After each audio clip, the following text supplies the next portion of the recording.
हीर रांझा चेनाब नदी के किनारे एक खूबसूरत जगह है।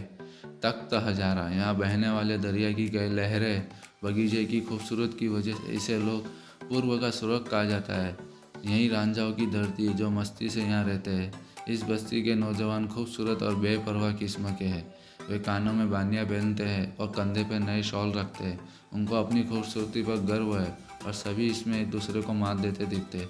इसी बस्ती का मुखिया जमींदार मौजू चौधरी, वह 8 बेटे और 2 बेटियों का बाप था। वो बहुत धनी और खुशहाल था।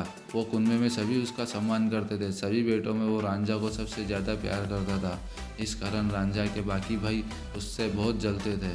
बाप के डर से वे रांझा पर सीधा वार नहीं करते थे, लेकिन पीछे ताना मारते थे, जिससे रांझा के दिल पर ऐसे चोट लगती थी जैसे सोए हुए आदमी को अंधेरे में सांप डंक मारता है।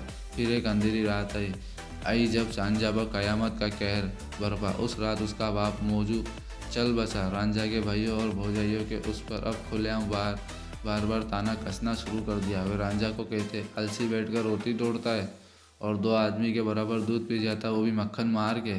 भैया ने रांझा से छुटकारा पाने के लिए षड्यंत्र करना शुरू कर दिया और एक योजना बनाई। रांझा के सभी भाई मिलकर ज़मीन की माप जोख करवाने काजी के पास गए और उसे रिश्वत देकर अच्छी ज़मीनों को आपस में बांट लिया। बंजर और बेकार ज़मीन रांझा के हिस्से में आई।